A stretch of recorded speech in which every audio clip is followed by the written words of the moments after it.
ඔබ සිටින ස්ථානය දෙවියන් වහන්සේ වැඩ සිටින බව ඔබ විශ්වාස කරන්න. අපි ශ්‍රී ලාංකිකයන්. අපේ මව් රට මේ දේශයයි. මේ දේශයේ මව් රට. ඔබ හැදිලා වැඩිලා පාසල් ගිහිලා රැකියාවක් කරලා ව්‍යාපාරයක් කරලා දරුවන් බිහි කරලා ඔබගේ ජීවිතේ පවුලක් වෙලා ගයක් හදලා ඔබ මේ පොළොවේ අපේ මව් රට ජීවත් වෙනවා. ඒකින්ද ක්‍රිස්තු භක්තිකයන් හැටියට මව් රටට දේව ප්‍රේමය මේ මව් රටට තියෙනවා වගේ අපිටත් ආදරයක් කැක්කුමක් තියෙනවා. අපි ශ්‍රී ලාංකික ක්‍රිස්තු භක්තිකයන්. ආමෙන්. ඔබ කියන්න කැමතිද ආමෙන් කියලා? ආමෙන්. මට එන්නේ නම දෙවියන් වහන්සේට ඇහෙනවා. දැන් අපේ ගම්වල ඉන්න අය හොඳට දන්නවා මොනවද මේ පැල් කවි කියන්නේ කියලා. පැල් කවි කියන අය දුවලා පුතාලා දන්නවද? පැල් කවි කොයි වෙලාවටද කියන්නේ? අපේ ගොවියෝ මෙහි කාලේ වේදනාවෙන් හඬ නගනවා. අපේ ගොවියෝ අද වේදනාවෙන් සිටිනවා. ඔවුන්ගේ ප්‍රශ්න එමටයි. ඔවුන් තනිකමට රාත්‍රී තනිකමට ඔවුන්ගේ ගොවිපොළ ආරක්ෂා කරන මොහොතේ අලියන්ගෙන් සතා සිව්පාවන්ගෙන් ඔවුන්ගේ ගොවිතැන ආරක්ෂා කරන විට නිදි මරමින් තනිකම යන පිණිස ඔවුන් පැල් කවි කිව්වා. මන් ළඟදී පොතක් කියෙව්වා. ඒ පොතේ අපේ ශ්‍රී ලාංකික ගොවියන්ගේ ජීවිත කතාව, ගොවියෙක්ගේ අඳෝනාව සහ වේදනාව මම දැක්කා. අපිට ඒවා ප්‍රවෘත්ති වලින් ඇහුණට ඒ ගම්බිම් වල ඉන්න අයට මේක හුරු පුරුදු දෙයක්. මෙන්න මේ වගේ පුංචි කවියක්, පුංචි නෙවෙයි, ඒක පැල් කවියක්. කවි තියෙනවනේ එක එක විවිධාකාර කවි. උපදිනකොට කවි කියනවා. දැන් මේක පැල් කවියක්. මට ඒ වගේ කියන්න බෑ පැල් කවි වගේ. මං ඒකේ අදහස කියන්නම්, මොකද මගේ මාතෘකාවට මේක සම්බන්ධ නිසා. ආගෙන ඉන්න පුළුවන් කෙනෙක් ඉන්නවා නම් දරුවන්ට කියන්න ලස්සනට. අහස තනි වේද විදුලිය කෙටුවාම, පොළොව බය වේද මම බිම බැලුවාම, මූද ගොඩ වේද ගොඩ රැළ ගැසුවාම, සිතේ දුක යාද දවසක් ඇඬුවාම. මේ කවිය ඔබගේ හදවතටත් ලං වෙන්න ඇති කියලා මං හිතනවා අද දවසේ. අහස කියන්නේ ඉතා විශාල දෙයක්. නිකන් තැනක විදුලි කෙටුවම ඒක තනි වෙලා නැහැ. පොළොව අපි ආංකාරයෙන් හරි මොන ආකාරයෙන් බැලුවත් පොළොව බය වෙන්නේ නැහැ. පොළොව තියෙන මූද ගොඩ වුණත්, ගොඩ රැළ ගැසුවත් මූද ගොඩ වෙන්නේ නැහැ. අපි ජීවත් වෙනවා. සිතේ දුක යාද දවසක් ඇඬුවාම. ඔය කී දෙනෙක් අඬනවද මේ කාලේ? දෙමාපියන් දරුවන් උදෙසා අඬනවා. තාත්තලා තමන්ගේ දරුවන් උදෙසා අඬන වෙලාවක් නිහඬව. නමුත් අද දවසේ යේසුස් වහන්සේ දෙස බලන්නට මම ඔබට ආරාධනා කරනවා. ඔබ සිටින ස්ථානයේ යේසුස් වහන්සේ දෙස බලන්නට, යේසුස් වහන්සේව අදාහගත් දරුවන් ලෙස ඔබ සිටින විටදී ඔබ අදහාගත්ත මේ මහෞත්තම දෙවියන් වහන්සේ, ඔබ අදහාගත්ත දෙවියන් වහන්සේ, ඔබ අදහාගත්ත යේසුස් ක්‍රිස්තුස් වහන්සේ සමාදානය බව ඔබ වටහා ගන්න. සමාදානය, සමාදානය. ඔබට කියන්න පුළුවන් දහයියෙන් සමාදානය, සමාදානය. මනුෂ්‍යන සමාදානය අවශ්‍යයි. පවුලකට සමාදානය අවශ්‍යයි. සභාවට සමාදානය අවශ්‍යයි. සමාජයට, ශ්‍රී ලංකාව මවුරටට සමාදානය අවශ්‍යයි. සමාදානය. පාරට බැහැලා බලන්න. කොතන ගියත් අපිට සමාදානය ඕනේ. සමාදානය කියන්නේ මොකක්ද? දැවන ප්‍රශ්න තුලින් ගමන් කරන වෙලාවේ අපි ගායනා කරා, ඔබ ගායනා කරා ගිනි මැදී යන විටදී අපිට සමාදානය තියනවද? සියලු ප්‍රශ්න වලට පිළිතුර මුදලම නෙවෙයි සමාදානය. දවසේ නිමාව මුදල් හම්බ කිරීම නොවයි, නින්දට යන විට සමාදානය ඇතුව යන්නයි. හිඟකමේදී සියලු අඩුපාඩුකම් වලදී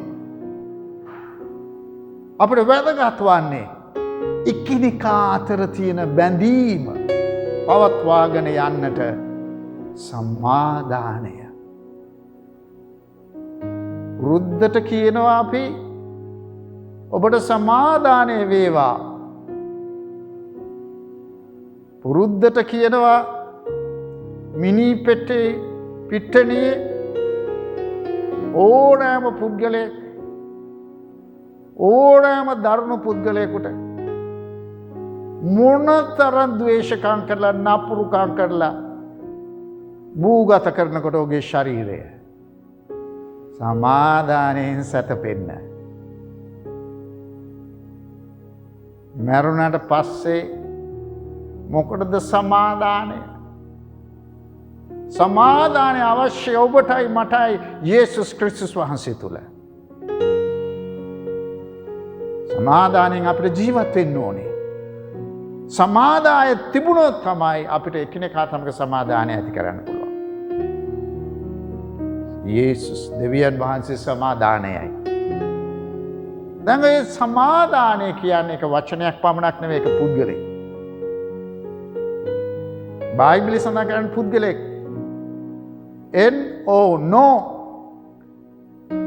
no God, no peace.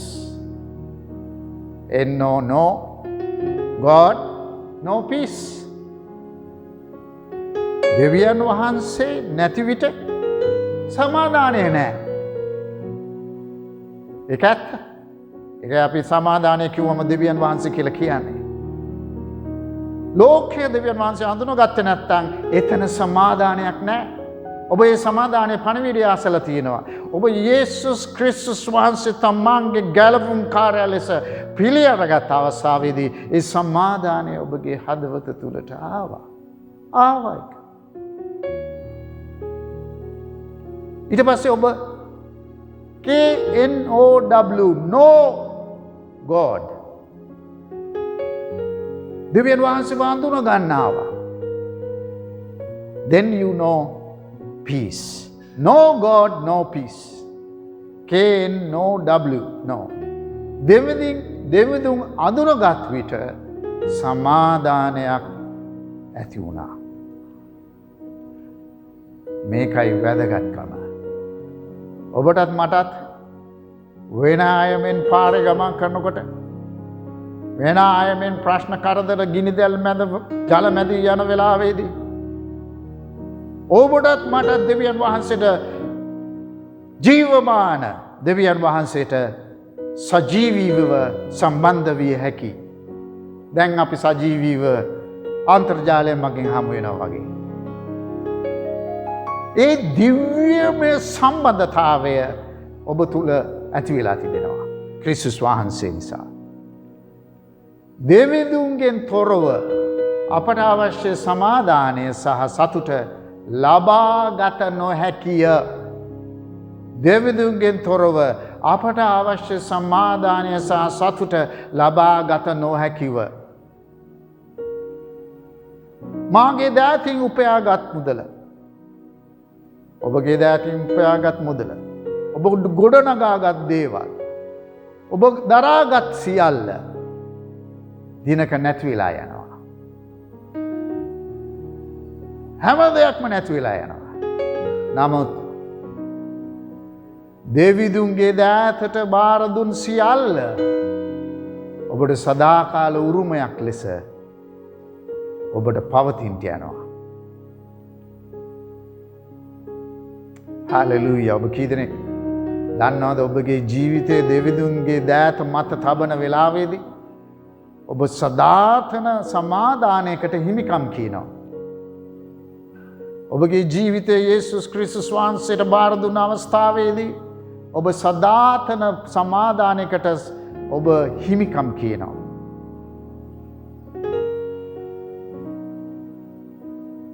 ඇයි අපිට අනිත් අය සමග සමාදානෙන් ඉන්න බැරි? අපි ගොඩක් වෙලාවට හිතනවා ඒ ගැන. නමුත් පළමුව දෙවිඳුන් සමග සමාදානය වැදගත්. මේම දෙයක් කියනවා. We are not at peace with others because we are not at peace with ourselves. We are not at peace with ourselves because we are not at peace with God. දෙවිඳුන් සමග ජීවිතයේ සමාදානයක් නොමැති බැවින් අප තුල සමාදානයක් නොපවතින නිසා එකිනෙකා අතරද අපිට සමාදානයක් නැත. දෙවිඳුන් සමග ජීවිතයේ සමාදානයක් නොමැති නිසා ආත්මික ජීවිතය ඔබගේ යන ගමන නොපවතින නිසා එකිනෙකා අතරද සමාදානයක් නැහැ. ඒ නිසා පළමුව දෙවියන් වහන්සේ අතර සමාදානයයි.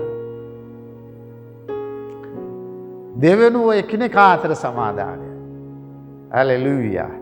අද දවසේ මම ඔබට යාඥා කරන්න යනවා දෙවියන් වහන්සේගේ සමාදානය. එපිස පොතේ 2:14 වෙනි පදය පෙරලා ගන්න බලන්න. එපිස 2:14. එපිස දෙවෙනි පරිච්ඡේදයේ 14 වෙනි පදය. මං කියවන්නම් ඔබට බලා ගන්න. හොඳට බලන්න දෙවියන් වහන්සේගේ වචනය. හොඳට බලන්න මේ වචනවල කියන දේ ඔබගේ හදවතට කතා කරන්න කියලා ඉඩ අරින්න.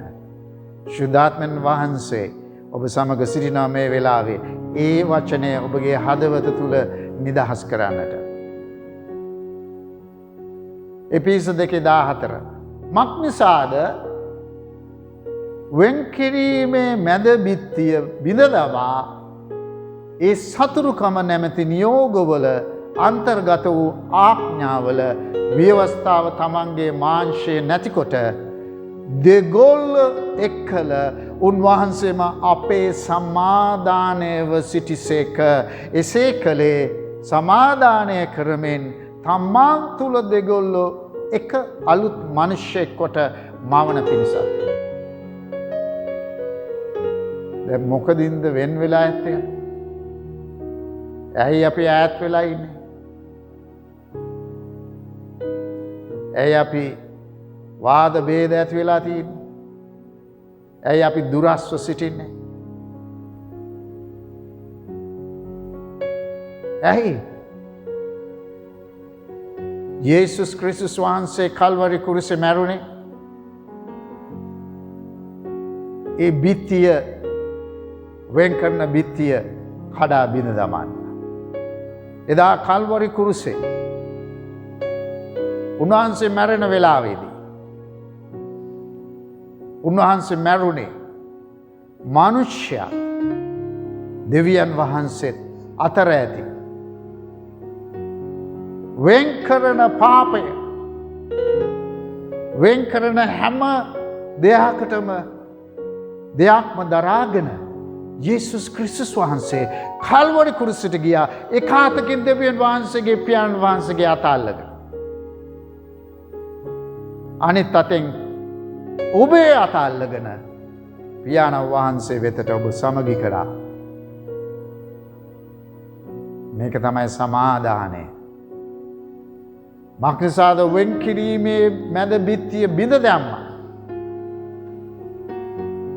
ඔබ දන්නවද ඒ අත්දැකීම ඔබ ලැබුවා යේසුස් ක්‍රිස්තුස් වහන්සේ තමන්ගේ ගැලවුම් කාර්යය ලෙස පිළිගත් මොහොතේදී ඒ දිව්‍යමය බලවත් ක්‍රියාව ඔබ තුල ආරම්භ කරා. ඒක මිනිස්සුන්ට කරන්න බැරි දෙයක්. ඒක කිසිම ජගතෙකුට කරන්න බැරි දෙයක්. ඔබ පුංචි අවදීදී වෙන්න පුළුවන්, තරුණ අවස්ථාවේදී ඉන්න පුළුවන්, යෞවනයෙක් වෙන්න පුළුවන්. මේ අත්දැකීම ඔබේ යන දිශාව වෙනස් කරා. ඒ දිශාවෙන් ඔබව ඈත් කරන්නට වෙන කිසිවෙකුටත් බෑ. හලෙලූයා. ස්වාමීනි අපි ඔබ වහන්සේට ස්තුතිවන්ත වෙනවා.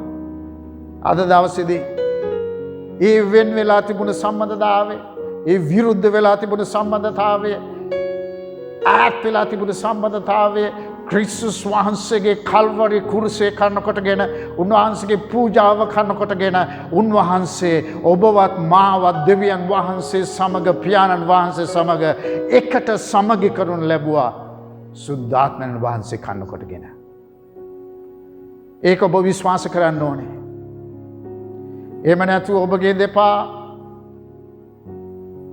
පොළොවේ ගෑවි නොගෑවි තියෙන වෙලාවක නෙවෙයි, වෙන අයගේ උරහිස් මත ඔබගේ මැරිච්ච මලමිනිය ඔසවන යන වෙලාව නෙවෙයි සමාදානය තිබෙන්න ඕනේ. ඔබ කකුලෙන් සිටගන්න වෙලාවේදී ඒ සමාදානයේ යේසුස් ක්‍රිස්තුස් වහන්සේ ඔබ සමග සිටින බව මතක තබා ගන්න. මේ ලෝකේ දිහා බලන්න, දේශය දිහා බලන්න, මොකද්ද වෙලා තියෙන්නේ? ඔබට තේරෙනවද මේ වටපිටාව දිහා බලලා ඔබ එයයි ඔවුන් අතර ඇති වෙනස?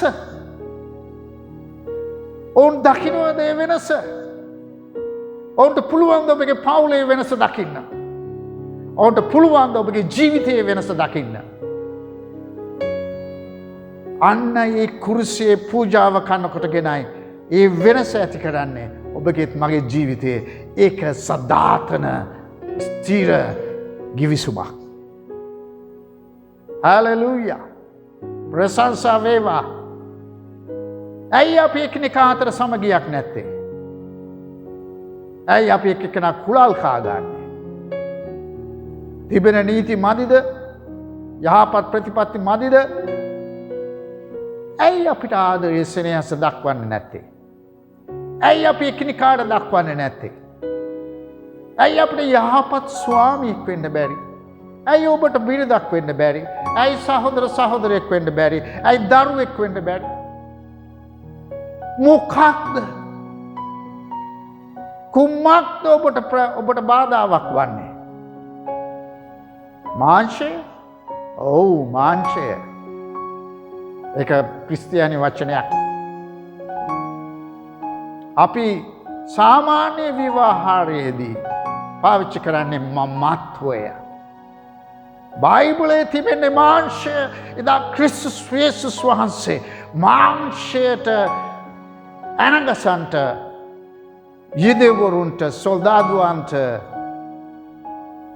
ඇනගැසුවා. හේතුව මාංශය. ඔබේ මගේ තියෙන මමත්වයට කල්වරි කුරුසි උන්වහන්සේ මැරුණා. මමත්වය සමග ඇති සබඳකම්, ඒ හැම දෙයක්ම සබඳකම වෙනුවෙන් උන්වහන්සේ මැරුණා කල්වරි කුරුසේ. අභිමානයක් නොදෙන මාංශය, යටහත් කමක් නැති උඩුඟුකම, සත්‍ය වසං කරන උජාරුව, වැරද්ද නොපිළිගන්න පම්පෝරි, උරුමයක් නැති කර්මය, සමාව පවසන්න නැති මහත් තත්ත්වය. දේශීය අවශ්‍යතාවයයි. දේශීය අවශ්‍යතාවයයි. ඔබෙත් මගෙත් අවශ්‍යතාවයයි. කුරුසය පූජාව මට මාව මෙලෙස නැති වී සිටින විටදී මේ සියල්ලන්ගෙන් මාංශයට වද දෙන වෙලාවේදී කල්වරේ කුරුසයේදී උන්වහන්සේ මරුණ බව ඔබ ප්‍රකාශ කර විටදී ඒ මරණය ඔබව අඳුනා ගන්නට සැලැස්සුවා. කුරුසිය පාමුල මට මාව සම්භවිය ගීතිකාවක් තිබෙනවා. මගේ ඇස් අන්ධ වී තිබුණා. මම වහල් වී සිටියා පාපෙට. උන්වහන්සේගේ කරුණාව මාව නැවත කුරුසිය පාමුලට ගෙනාවා. හලෙලූයා. අද මම පළවෙනි එක ඔබට දේශනා කරා. දෙවියන් වහන්සේ සමග සමාදානය. දෙවියන් වහන්සේ අතර සමාදානය. මම අද දවසේ ඔබට බයිබලයේම උදාහරණයක් ගෙනල්ලා දක්වන්න කැමතියි. ක්‍රියා පොතේ 9 වෙනි පරිච්ඡේදයේ 1 වෙනි පදය. ක්‍රියා 9 වෙනි පරිච්ඡේදයේ සාවුල්ගේ ජීවිතය. සාවුල් යුදෙවෙක්. සාවුල් යේසුස් වහන්සේගේ පෙළපතේ නැත්තම් උන්වහන්සේ හැදී වැඩුණු නගරේ එන යුදෙව් සමාජයේ පුද්ගලයෙක්. නමුත් යේසුස් වහන්සේ දැනගෙන හිටියේ නැහැ. යේසුස් වහන්සේ දැනගෙන හිටියේ නැහැ. ඔබත් මමත් විවිධ පරිසර වලින් ඇවිල්ලා තිබෙන විවිධ සංස්කෘතික පසුබිම් වලින් ඇවිල්ලා තිබෙන්නේ. අපි යේසුස් වහන්සේ දැනගෙන හිටියේ නැහැ. සාවුලුත් ඒ වගේ. නමුත් සාවුල් දෙවියන් වහන්සේ අදහන සෙනග මරා දමන්න කුමන්ත්‍රණය කරා. ඔහු ඒකට සම්බන්ධ වුණා. ඔහුට ඒක ක්‍රෝධයක් ඇති වුණා. ඔහු සභාවට විරුද්ධව කටයුතු කරා. ඔහු උන්වහන්සේ වදාහන අයට විරුද්ධව කටයුතු කරා. ඔහු විවිධාකාර උපක්‍රම මැදින් ඔවුන්ගේ යාඥා කණ්ඩායමට හමු වෙන කවුද හමුවන්නේ? පිරිමි අයද, ස්ත්‍රී පක්ෂයේද, පුංචි ළමයිද සියලු දෙනාම සොල්දාදුවන් ගෙන්වා ඔවුන් හිරගත කරා. සමහර අය මැරුවා. මරණයට පත් කළා කියලා කියන්නේ. ඔව් මිනිමරුවෙක්. ඔව් දැනගෙන සිටියේ නෑ. ඔව් කාටද විරුද්ධව ක්‍රියා කරන්න කියලා. ඔහුගේ හදවත නපුරුව තිබුණා. හැබැයි ඔහු අනිත් මනුස්සයන් උදරේ හොඳ පුද්ගලයෙක්. ජූලියත් සාවුල් ඔහු ක්‍රියා කළේ ඔහු සිතූ පැතූ දේ අනුවයි. නමුත් ඔහු දමස්කයට යන අතරතුරදී විශාල ආලෝකයක් ඔහු වෙත බැබලිලා ඔහු ඇදගෙන වැටුණා. ඔහු වැටුණු වෙලාවේ ඔහුට හඬක් ඇසුණා. ඒ හඬ මොකක්ද? සාවුල්, සාවුල්, ඇයි නුඹ මට පීඩා කරන්නේ? ඔහුගෙන් ඇසුවේ නෑ මගේ දරුවන්ට ඔබ පීඩා කරන්නේ මන්ද කියලා. මේ පුද්ගලයාගේ නම කියලා කිව්වේ නෑ. ඇයි ඔබ මේ පුද්ගලයාව මැරුවේ කියලා? ඇයි මගේ ආදරණීය සේවකයා ස්තේපන් මැරුවේ කියලා? ඇව්වේ නෑ. උන්වහන්සේ කිව්වේ ඇයි ඔබ මට වේදනාවක් දෙන්නේ? ඒ පියෙකුගේ හදවත, ඒ පිතෘ හදවත ඔබ දකින්නවද දෙවියන් වහන්සේගේ? ඒ නිසා අද දවසේදී ඒ හදවත තුල තමයි සමාදානය තිබෙන්නේ. ඔබ කී දෙනෙක් තුවාල වෙලා තිනවද? ඔබගේ සිත් රිදීම් තුල ඔබ හිර වෙලා සිටිනවද? සම්බන්ධතාවයන් කැඩිලා බිඳිලා ගිහිල්ලා ඔබගේ ජීවිතය වියවුල් වෙලා තිබෙනවද? ඔබගේ පීඩාව කන්නකොටගෙන, ඔබගේ වේදනාව කන්නකොටගෙන ඔබගේ ජීවිතය ඔබ කොතන හිටගෙන ඉන්නේ කියලා දන්නේ නැහැ. අද උදෑසන අපි යාඥා කරන්නට යන ඔබගේ ජීවිතයට දෙවියන් වහන්සේගේ සමාදානය පැමිණෙන්න, සුවය පැමිණෙන්න. ඒ නිසා අද දවසේ ඔබගෙත් දෙවියන් වහන්සේගේ සම්බන්ධතාවයට පැමිණෙමු. අපි දැන් යාඥා කරන්නට යනවා මේ වෙලාවේ. ඔබ ඉන්නේ තැන ඔබගේ ජීවිතය ඔබ යාඥා කරන්න. යේසුස් වහන්සේට තමන්ගේ ජීවිතය බාර කරන්න. කමක් නැහැ. ඔබ කියනවා ඇති මම ගැලවීම ලැබුවේ 1990 ගණන් වල. මං ගැලවීම ලැබුවේ 2010. මං ගැලවීම ලැබුවේ 2012. කමක් නැහැ. එතකින් පස්සේ ජීවිතේ නන්නත්තර වෙලා දෙවියන් වහන්සේ අදාහ ගන්නවා කියලා විවිධ මාර්ගවල ගිහිල්ලා තමන්ගේ ආත්මාර්ථකාමීත්වයේ මමත්වයේ තුල ජීවත් වෙලා ඉන්න පුද්ගලෙක් නම් ඔබ වෙඩි පුද්ගලෙක් නම් ඔබ වෙඩි පුද්ගලෙක් නම් කුරුසයේ වෙතට එන්න දැන් මේ වෙලාවේ. ඇවිල්ලා කියන ස්වාමිනේ මට සමා වෙන්න. ඔබ වහන්සේ මගේ ජීවිතේ ගලවුන මැනව. පාපය විසින්ම ඔබ පුච්චල දානවා. පාපේ විපාකය ඔබට ඔබගේ ප්‍රීතිය ඔබගේ සමාදානය ඔබට දෙන්නේ නැහැ. ගෙදර නිදාසී ඉන්න බැරි වෙනවා පාපේ නිසා. එකිනෙකා අතර සම්බන්ධතාවයන් පරස්පර විරෝධී. හිටියට එකට හිටින්නේ නැහැ. නමුත් යේසුස් ක්‍රිස්තුස් වහන්සේගේ සමාදානය ඔබගේ සිත් තුළ රජ වෙන්න ඕන අද උදෑසන මේ වෙලාවේ. මම කැමති ඔබ සිටින ස්ථානයේ යාඥා කරන්නට මේ වෙලාවේ යේසුස් වහන්සේගේ සමාදානය සුද්ධාත්මන වහන්සේ කන්න කොටගෙන ඔබගේ හදවත තුළට පැමිණෙන්න යාඥා කරන්න කැමතිද අද සියලු දෙනා? හalleluya. ඔබ සිටින ස්ථානයේ ගිනි මැදින් ආවිතත් ජල මැදින් ආවිතත් ඔබ වහන්සේ මගේ සරණ හා ශක්තිය. හalleluya. ස්වාමිනේ දැන් මේ වෙලාවේ අපි ඔබ වහන්සේට බාර වෙනවා. මේ සෑම පවුලක්ම බාර කරමු. ඔවුන්ගේ දරුවෝ, බිරිඳ, ස්වාමියා, ඔවුන්ගේ නිවෙස්, ඔවුන්ගේ ව්‍යාපාර, ඔවුන්ගේ රැකියාව, ඔවුන්ගේ හස්ත කර්මාන්ත මොන දේ වුණත් අද දවසේ බාර කරනවා. ස්වාමිනී ඔබ වහන්සේ සිටින ස්ථාන සමාදානය ඇත්තේය. අපට සමා වූ මැනව. අපගේ වරදට කමා කළ මැනව. අපගේ පාපයට කමා කළ මැනව. යේසුනේ සුද්ධාත්මන් වහන්සේ අපේ ජීවිතය සමාදානයෙන් පිරිව මැනව. සුද්ධාත්මන් වහන්සේ දැන් ගමන් කරන්න. මේ ජීවිත වෙත ඔබගේ දෑත දිගු කරන්න. පුරවන්න. යේසුස් ක්‍රිස්තුස් වහන්සේගේ උතුම් නාමයෙන්. ආමෙන්. බොහොමත්ම ස්තුතියි ඔබ පණිවිඩය අසාගෙන සිටියට. ඔබ සියලු දෙනාට දෙවියන් වහන්සේ ආශිර්වාද කරන සේක්වා. ඔබ සියලු දෙනාට ආශිර්වාද කරන සේක්වා. ආමෙන්.